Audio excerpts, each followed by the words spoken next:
Okay, so let's get started. Now we're going to look at H, P, and HP version of M.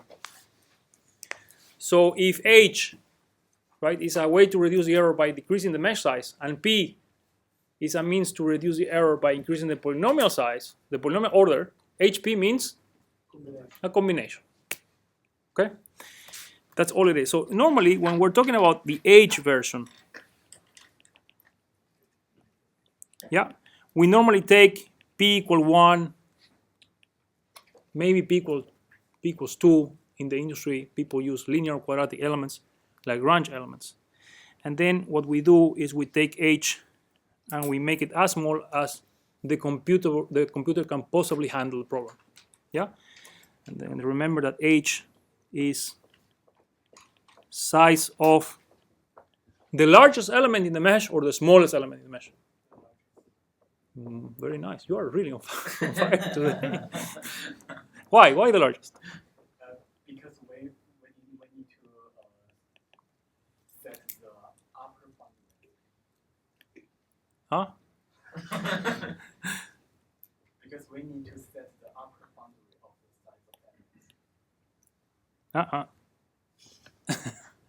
The largest element. Who can tell me why we take H as the largest element size? Because your approximation is as rough as your biggest element? Yes, that is the answer. It's like the largest element becomes your weakest link, right? So your approximation is going to be as good as the worst element you have in your mesh. Okay? Now, in the P version of M, we normally keep the mesh fixed. Yeah, and we manipulate the polynomial order so that it goes to, not really, but high order. And now, who can tell me P is the smallest or the largest polynomial interpolation that you have in your mesh? Smallest. The smallest, because again, your smallest polynomial interpolation becomes your weakest link, right?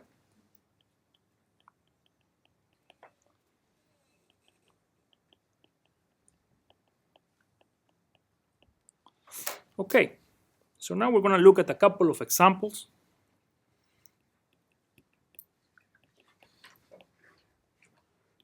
That are going to help us understand how these different versions of FEM work.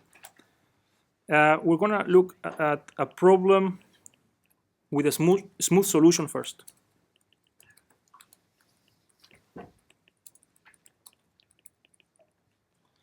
So say we have a beam, or in this case a bar.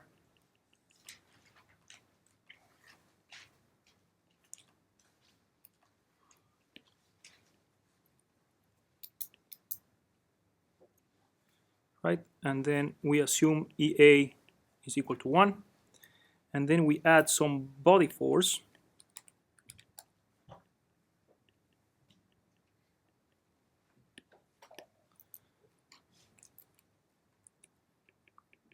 That has this shape.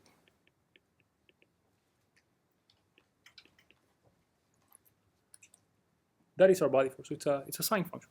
So you can actually show that if you obtain the exact solution to that problem, which we can do, right? Because for 1D, it's quite straightforward to obtain the exact solution, right? We have to integrate twice. We obtain the integration constants, and we determine those integration constants by what? How do we determine integration constants? Boundary conditions, right? Once we have the boundary conditions, who can tell me what the boundary conditions for this problem are? U equals 0, U at 0 equals 0. And then at the other end we have what? Yeah, so it's a what? Newman or Dirichlet? Newman, which is what is the value of EA times the derivative of U with respect to X, which is the actual force, is equal to 0. Those are the two boundary conditions. Those would determine your integration constants, and then we can actually write our exact solution for this problem as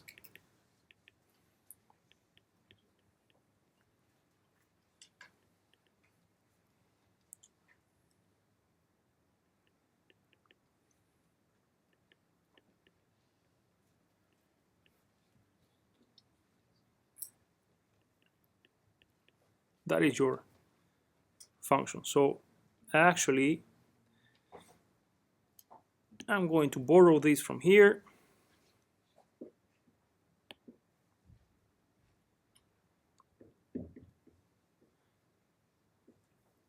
Does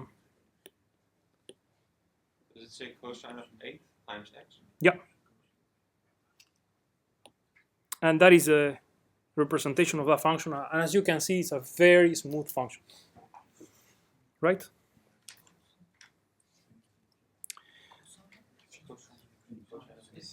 Don't you mean cosine 8 times x between brackets? No, it's cosine of 8 times 8x, but this is basically, I don't want to put what is the value of cosine of 8. Right? So let me see if I did something wrong. It looks like this, you see?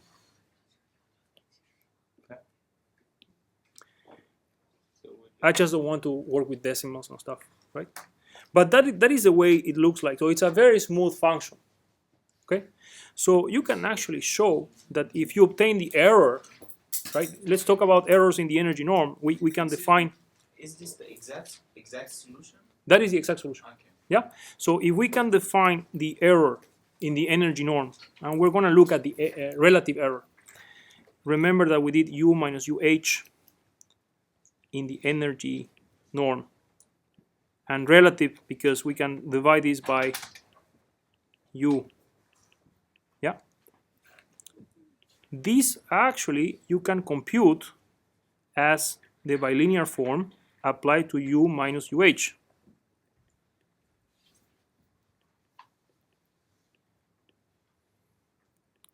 Divided by the bilinear form on U. Yeah, this is the way you can compute that. Of course, we never compute it like that. We will see how you are going to do that for the project. What you will find is that you always have a reference strain energy that is the exact value of the strain energy, and then you compute the strain energy for your approximation, right? And then by subtracting them, this is the way you measure the error. So this is something that you will do in the project.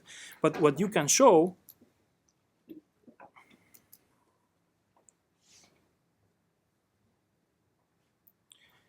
is that if I plot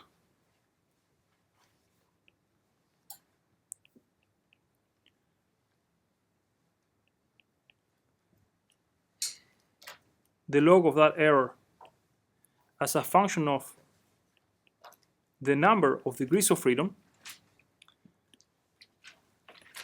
the H version of FEM is going to give me a straight line, right? So this is H FEM. Whereas the P version of FEM is going to give me something that looks like this.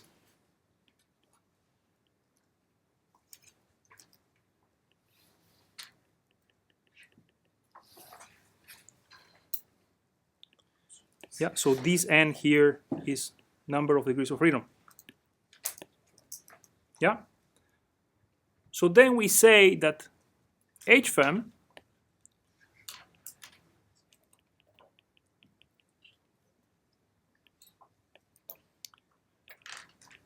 gives algebraic convergence.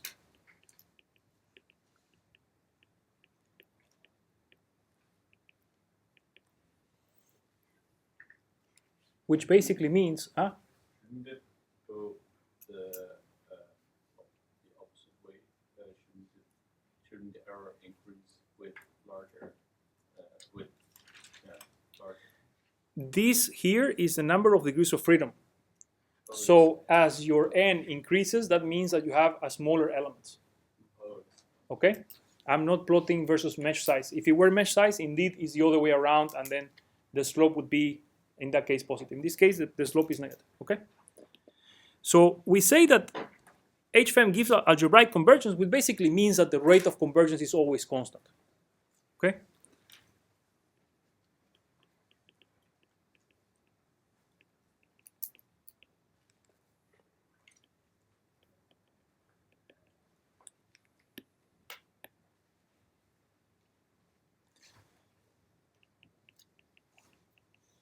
p-FEM, on the other hand, you can see that the error goes faster to 0.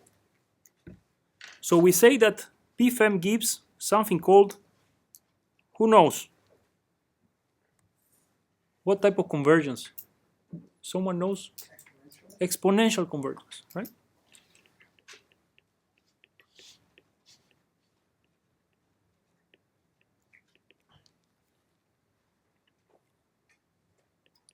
Rate of convergence increases with polynomial p. And this is amazing. This is actually what we want, right? So you see that for smooth problems, p-FEM is better than h-FEM. So why people don't use p-FEM?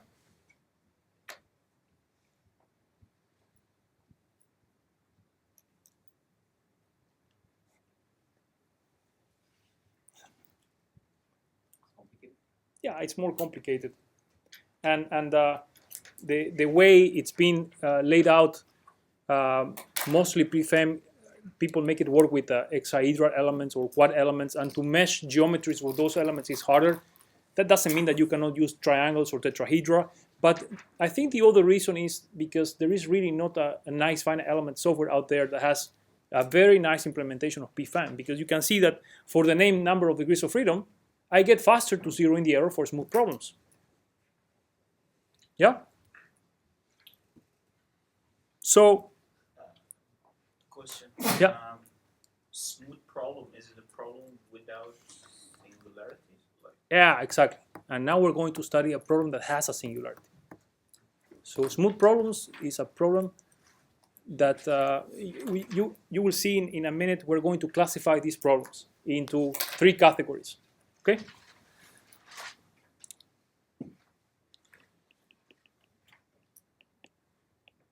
So now we're going to look at another example.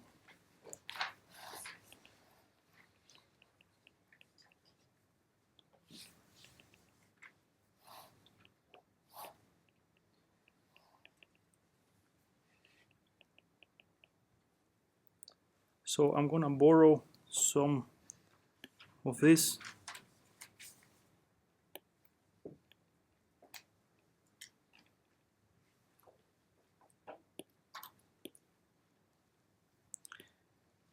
And now I'm going to say that my b of x this time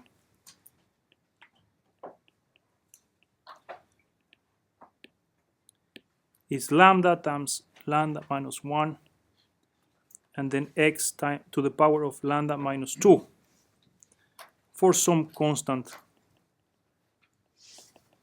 value of lambda. Well, you can show that the solution to that problem is of the form minus x to the power of lambda plus lambda x. And if you want to see how that looks like, you can see that something is indeed happening at the origin of that function, right? And if you evaluate that function at 0, this is actually infinite. Yeah? So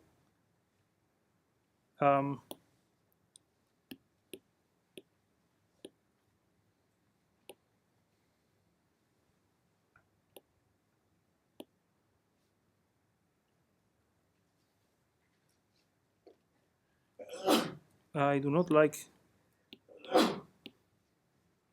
Sorry, guys. Sometimes I'm a bit picky with this.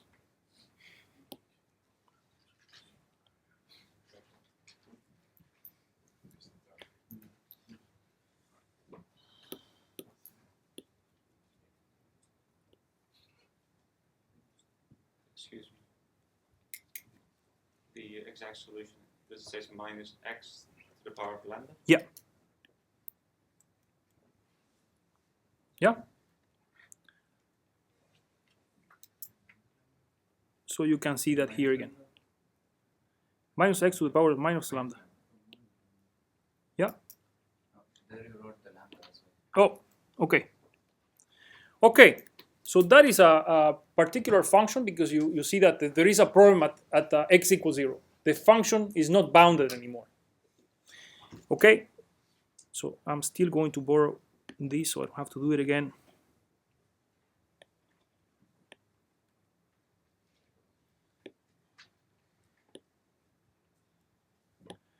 Now, while p-FEM gives, again, algebraic convergence, p-FEM no longer gives algebraic convergence, exponential convergence anymore. We are going to have something that looks like this.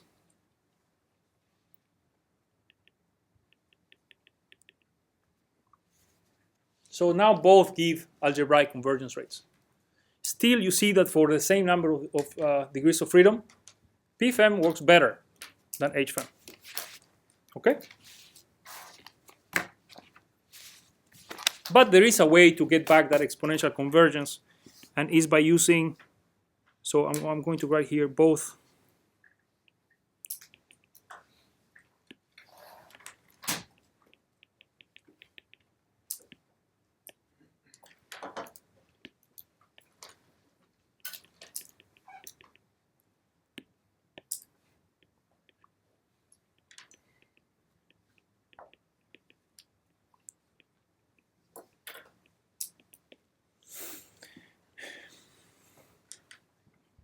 In order to improve on that, you can actually use something called geometric meshes.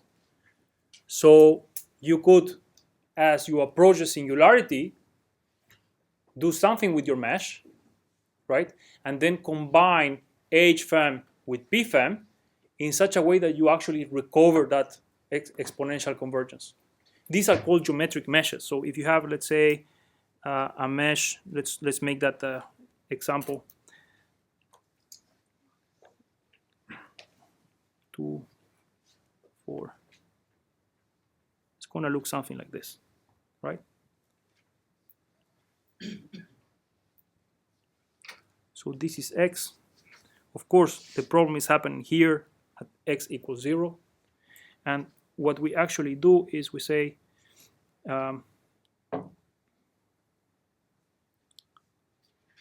we're going to say that here we're going to have p equals 1, so linear interpolation. Here p equals 2, p equals 3, p equals 4, and then this location here is L times Q to the power of 3. Q is called a geometric factor, right? Here is L Q squared, LQ, and this is L.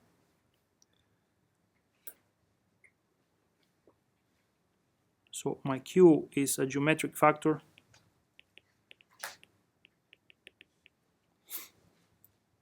And there is actually an optimal value for this.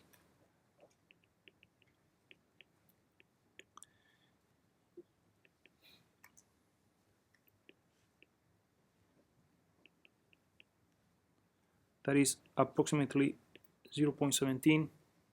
But in practice, people usually use Q equals 0.1 to 0.15. Yeah, so your distribution of nodes, okay, so it's x, j plus 1 is equal to 0 for j equals 0, and LQ, number of elements minus j. This is the way you position the nodes in your mesh.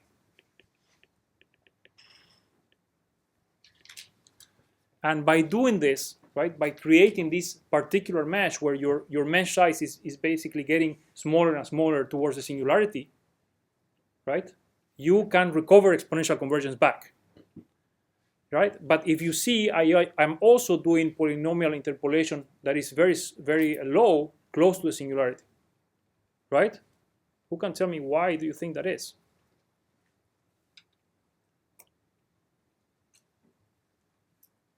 So I'm making h smaller towards the singularity, but I'm also making p smaller towards the singularity. So in a way, I'm relying on the nice properties of p-FEM away from the singularity, where I know that the solution is going to behave smooth, right? where I'm using the properties, the nice properties of p-FEM close to the singularity, right? I don't want the solution to oscillate much, right? If I add a polynomial of high order close to a singularity, what I'm actually doing is I am adding more degrees of freedom that I need, right? But the behavior can very nicely be captured with small polynomials because the mesh size is very small there. You see this? Yeah. So this is called HP extension, and as I said, this recovers the exponential convergence. So with HP extension, we recover exponential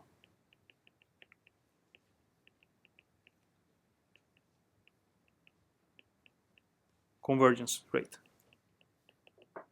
Yeah, I didn't ask you to do anything regarding geometric meshes, but you can, by intuition, you know that if there is a problem, if you're trying to solve a problem with a finite element method, and you know by intuition that wherever there is an issue, right, or there is a singularity or there is a stress concentration, you know already that you have to use a smaller mesh size around there. Yeah. Now, if you combine that idea with p-FEM, well, you keep in mind that wherever you have small elements, you don't need to have high order interpolation order. But this is actually this is not really done in practice. Because again, I think there is not a robust finite element package out there that combines these two h-FEM and p-FEM in a nice environment, right? But it's great. I can recover exponential convergence. That means that that's the fastest way to get my error closer to zero, okay? So based on all of this information, what we're going to do is we're going to classify our problems into 3 types. So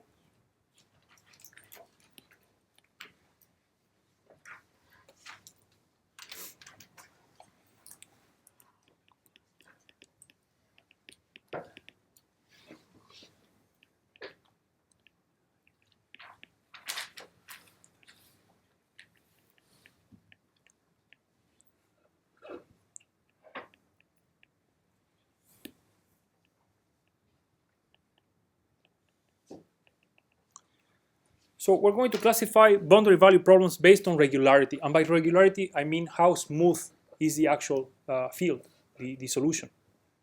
Okay, you saw that if the function is very smooth, right, you can obtain all exponential convergence rates with using p-FEM. And so those problems are going to belong to category A.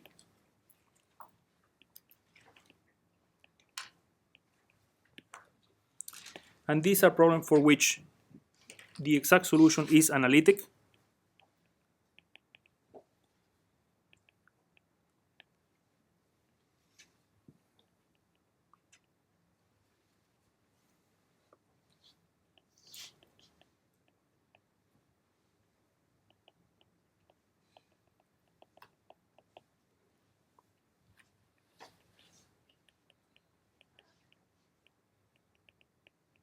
That's what analytic means. You can actually express that function as a Taylor series expansion. Then you're going to have problems in category B.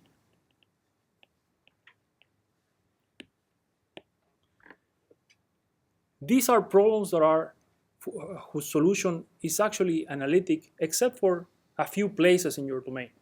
Like the problem we had before, the solution had a problem only at x equals 0. Other than that, the solution was quite smooth. So the singularity was only at one node. So we had an infinite value of the function at that location. But the rest of the domain was fine. And so that problem belongs to this category B, right? If you extend this idea to, let's say, 2D, right? You can have singularities in lines, and you can still have problems. Those problems are still going to be in category B, right? So the idea is that whenever you have a set that is of measure 0, it's in mathematical terms we call a set of measure 0, right? A point in 1D, a line or a point in 2D, and a line, a point, and a surface in 3D. Those are sets of measure 0. So measure by, I mean by, let's say in 3D, a volume. So the volume of a point in 3D is 0. The volume of a line in 3D is 0. The volume of a surface in 3D is 0. So mathematically, all of these are sets of measure 0, right? So problems in category B are those where the function is actually analytic, except for those locations where you can say that they have 0 measure. That's it. So we are going to say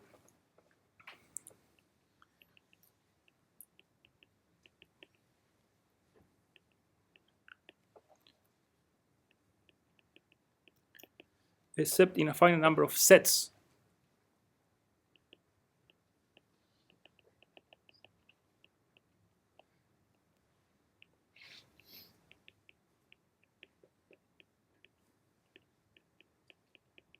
Yeah, and then finally,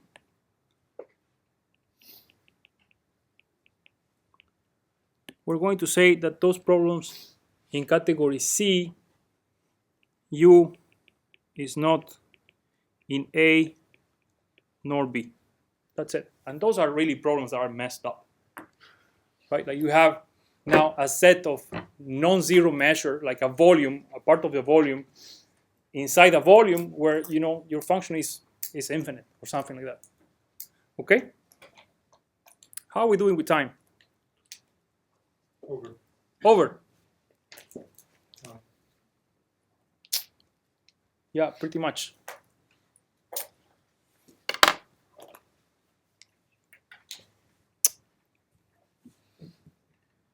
No, we cannot continue. We have to stop here.